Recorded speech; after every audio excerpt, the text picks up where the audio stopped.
हाँ Transportama? Blogger blogger Blogger? Blogger YouTube blogger.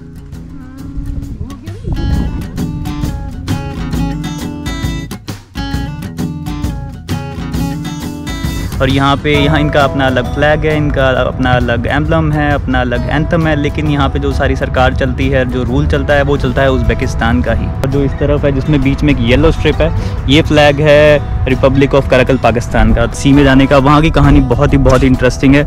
मैं आपको वहीं पहुँच के दिखाऊँगा, दिखा के बताऊँगा, बता के नहीं दिखाऊँगा, दिखा के बताऊँगा।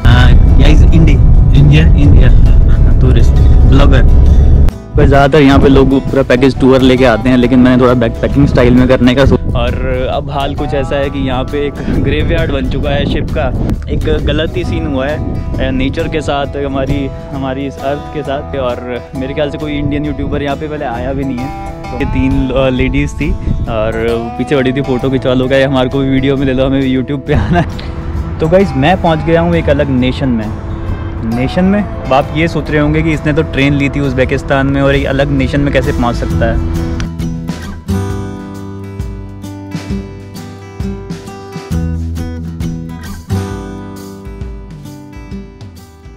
सच बोल रहा हूँ क्योंकि मैं हूँ इस समय republic of Karakalpakstan. Actually scene क्या है बताता हूँ आपको। पहले मैं था रिपब्लिक ऑफ उज़्बेकिस्तान में। रिपब्लिक ऑफ उज़्बेकिस्तान का ही एक ऑटोनोमस रीजन है। ऑटोनोमस रीजन होता है कि जहाँ पे एक अलग ही टाइप के लोग रहते हैं और उनका अलग फ्लैग होता है, उनका अलग नेशनल एम्बलम होता है, उनका अलग एंथम होता है, लेकिन जो गवर्नमेंट होती है वो उसी देश की ही गवर्नमेंट होती है। तो ये है रिपब्लिक ऑफ कराकल पाकिस्तान। और यहाँ इनका अपना अलग फ्लैग है, इनका अपना अलग एम्बलम है, अपना अलग एंथम है, लेकिन यहाँ पे जो सारी सरकार चलती है, जो रूल चलता है, वो चलता है उज़्बेकिस्तान का ही। सो इस वीडियो में हम बात करेंगे इस अलग ऑटोनोमस रीजन की, इस अलग नेशन की। सो हेलो, वेलकम, नमस्ते, सत श्री अकाल, अस्सलाम वालेकुम, welcome back to the new video.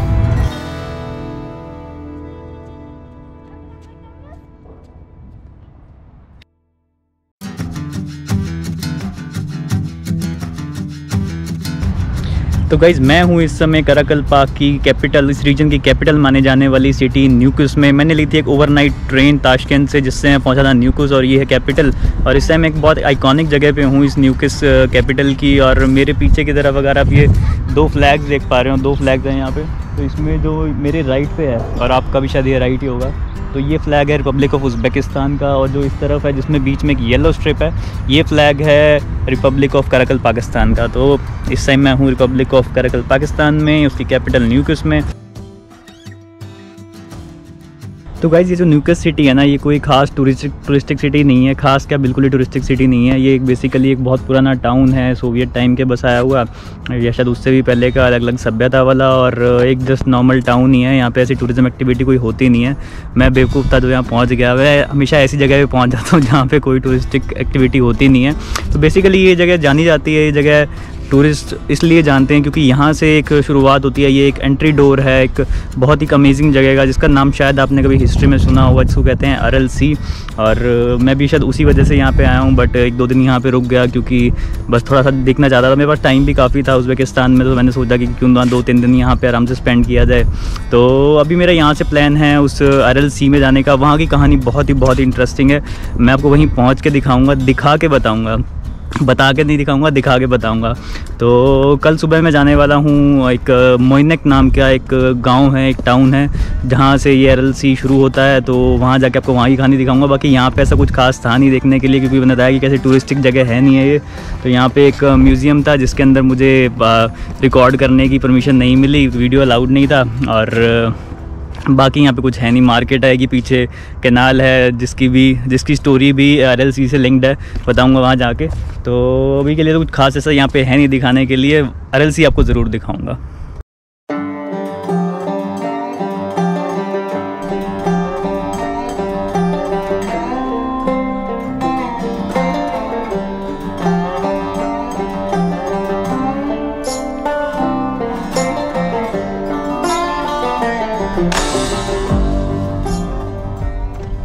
और फिर 3 घंटे की लंबी और बम्पी राइड के बाद मैं पहुंचा मोइनक, जहां से मैं विटनेस करने वाला था the famous RLC।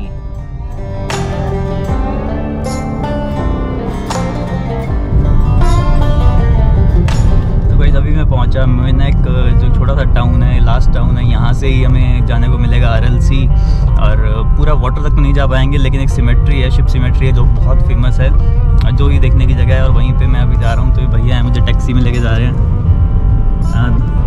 ज़बूत ज़बूत Raman Raman Raman मैंने ज़बूत तरुण откуда या इज इंडिया टूरिस्ट ब्लॉगर।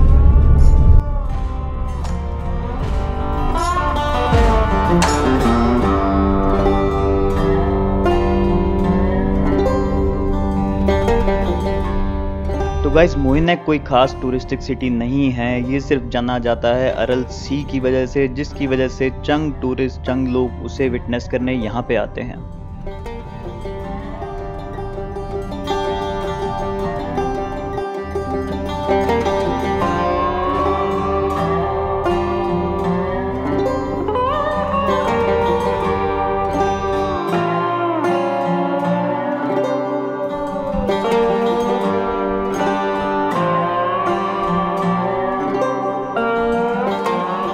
ज़्यादातर यहाँ पे लोग पूरा पैकेज टूर लेके आते हैं, लेकिन मैंने थोड़ा बैकपैकिंग स्टाइल में करने का सोचा। तो मैंने पहले बस ली है एक नुकुस से लेके मोइनेक तक की, और इसके बाद आगे से टैक्सी ली है। और टैक्सी लेके भैया मुझे 2 जगह घुमाने वाले हैं, एक म्यूज़ियम और एक जो यहाँ पे RLC का ये पीछे पहुँच गया हूँ मैं लगभग। ये सिमेट्री बताते हैं, शिप की सिमेट्री है यहाँ पे। और अभी कहानी आपको मैं इसके नीचे जाके पहुँच के बताता हूँ। तो गाइस, जिस जगह पे मैं अभी हूँ ना, ये एक किसी ज़माने में एक डॉक हुआ करता था, एक हार्बर हुआ करता था, जहाँ पे काफ़ी शिप्स पार्क होते थे। और ये मेरे पीछे की तरफ जो आप पूरा एरिया देख रहे हैं, ये सारा ये पूरा एक सी था, इसको बोलते थे RLC। तो इसकी कहानी बहुत ही एक डिज़ास्टरस है, काफ़ी कुछ हुआ यहाँ पे, जिसकी वजह से अब ये एक ग्रेवयार्ड बन चुका है शिप का।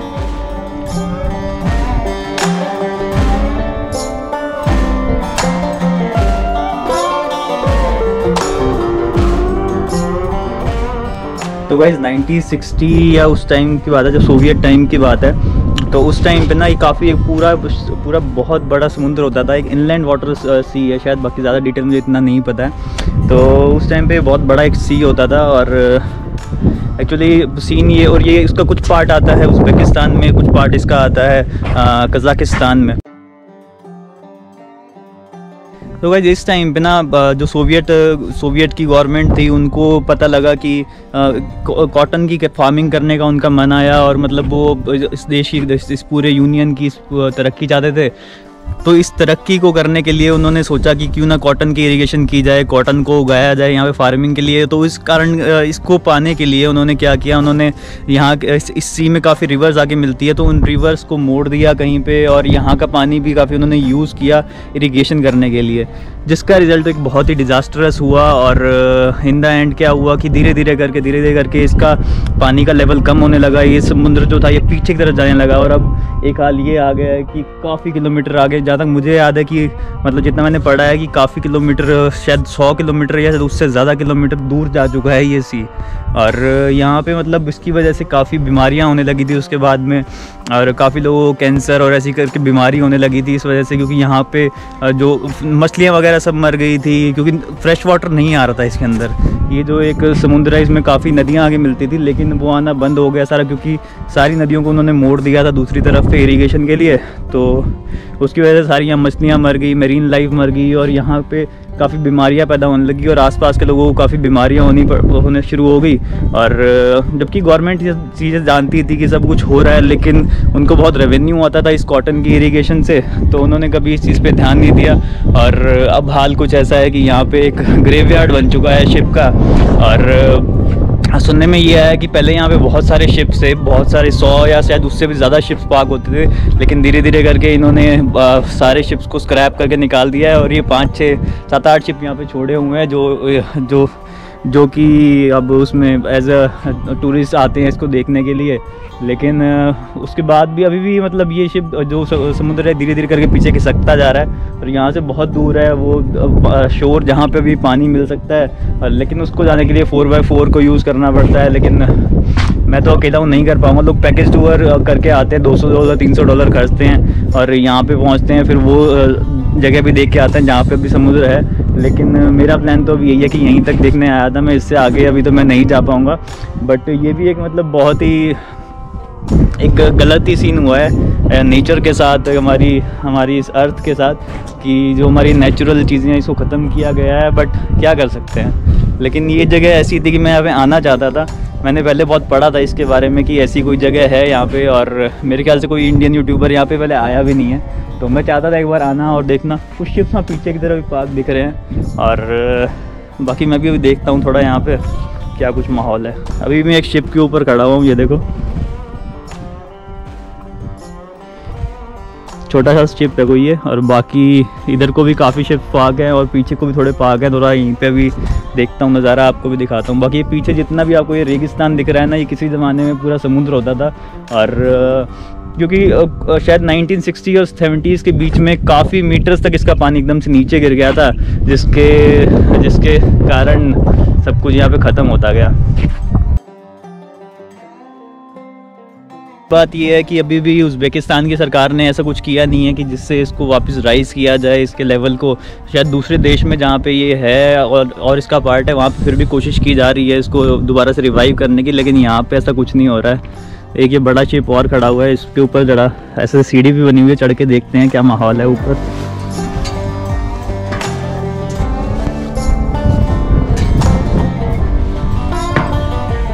अब तो इसका लोहा भी गलने लग गया है।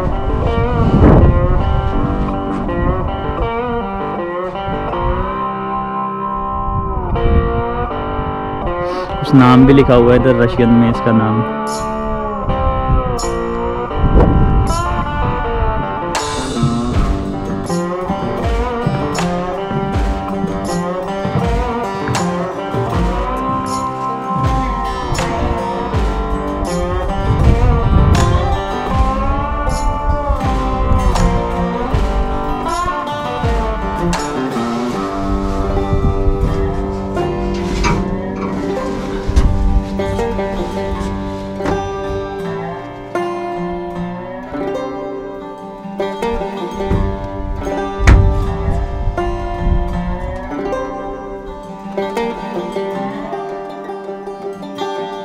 तो गाइज़ ये सब देख के आप समझ ही सकते होगे कि किसी ज़माने में कैसा ये एक पूरा एक हंसता खेलता समुद्र होगा, और इस टाइम पे इसके कैसे हालात हो चुके हैं। और इस टाइम मैं खड़ा हूँ एक ऐसे जो इसका ड्राइविंग एरिया होता है उसके अंदर खड़ा होकर आपसे बात कर रहा हूँ। दुख भी लग रहा है ऐसी चीज़ें देख के, बट एक बार देखना चाहता था मैं।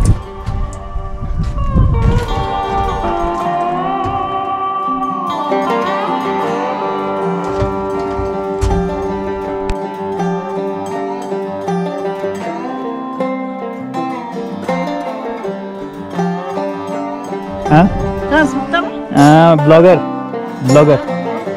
YouTube blogger.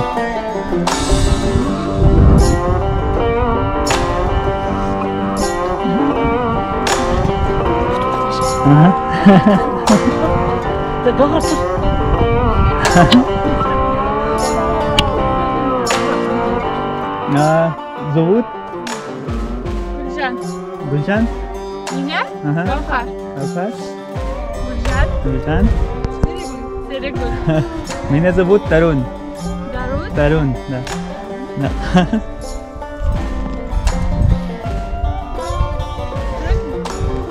Гульжан.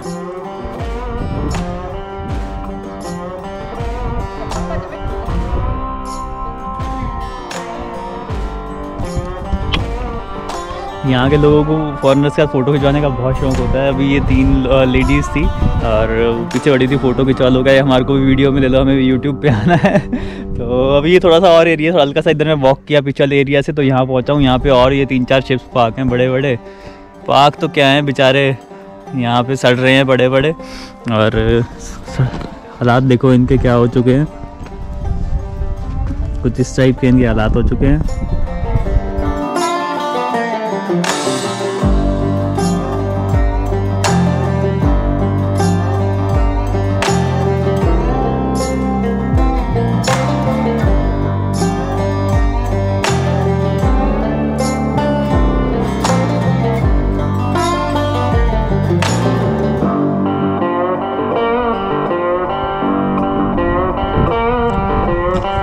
सोच के तो देखो यार, कितना कहीं 100 किलोमीटर ये जो समुद्र है पीछे जा चुका है यहाँ से। मतलब दूर दूर तक नज़र जाएगी आपको, कहीं पानी का नामो निशान तक नहीं मिलेगा।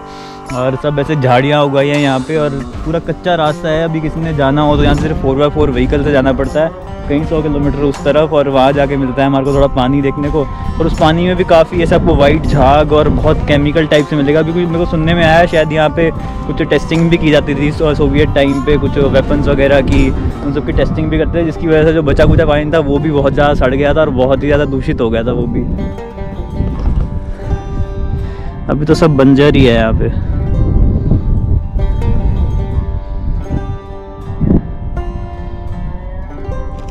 और ये ऊपर की तरफ एक स्पॉट है जहाँ पे जहाँ तक गाड़ी आती है वहाँ पे छोटा सा म्यूज़ियम भी बना हुआ है, और वहीं पे मेरी गाड़ी पार्क के जो मैं टैक्सी करके आया हूँ। टैक्सी का मैं दे रहा हूँ यहाँ पे 20,000 सोम मांगे उसने। मैं कहा चल कोई बात नहीं, क्योंकि मौसम तो काफ़ी ठंडा हो गया है यहाँ पे, मुझे इतनी उम्मीद नहीं थी। और मैं सोच रहा हूँ शायद मैं वापस भी निकल जाऊँगा आज के आज न्यूक्लियस, क्योंकि यहाँ पर इतना रुकने का सीन होता नहीं है। तो अभी 3 बजे बस मेरी वापस निकलती है। अभी टाइम हो गया लगभग 1:30 बजा है, 1:30-2 बजाए हैं, और भागना पड़ेगा। वापस बस लेता हूँ और वापस पहुँचता हूँ न्यूकुस।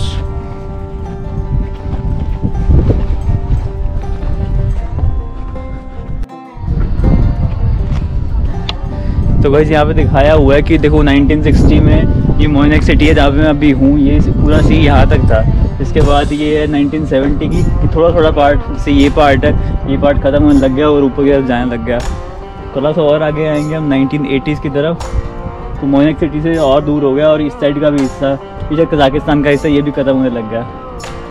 कज़ाकिस्तान ऊपर है और ये उज़्बेकिस्तान है। ये 2000 का है, देखो कितना कम होता, श्रिंक होता जा रहा था कैसे। ये है पूरा LLC, और ये है 2008 का। 2008 में देखो ये कहाँ तक पहुँच चुका है। सिर्फ ये जो एरिया है ये है सी, और ये सारा अब जो डेजर्ट बन चुका है वो एरिया है। मोइनेक देखो पानी से कितना दूर रह गया यहाँ पे। और ये सैटेलाइट इमेज है जो 2016 की सैटेलाइट इमेज है। इसमें भी यही दिखा रखा है कि कितनी कम जगह पे सिर्फ खाली यहाँ पे और ऊपर खाली यहाँ पे पानी रह चुका है, बस बाकी सब जगह ख़त्म हो चुकी है। South LLC। तो गाइज़ ये है मोइनेक का बस स्टेशन। छोटा सा बस स्टेशन है क्योंकि छोटा सा गांव है यहाँ पे रहने की भी इतनी व्यवस्था है नहीं। 1-2 हॉस्टल हैं, एक हॉस्टल है, एक दो गेस्ट हाउस भी हैं, और ये पीछे बस खड़ी हुई है जो वापस मुझे लेके जाएगी न्यूकुस। पहले मेरा प्लान था कि शायद मैं यहाँ पे 1 आध दिन और रुक जाता, लेकिन ऐसा कुछ माहौल लग नहीं रहा है यहाँ पे, और बिल्कुल ही तो सोच रहा हूँ कि बेटर है कि न्यूकुस में रह जाऊँ। वहाँ पे मेरे को एक सस्ता एकोमोडेशन मिला हुआ है अच्छा, तो बेटर है कि वहीं पर रहूँगा।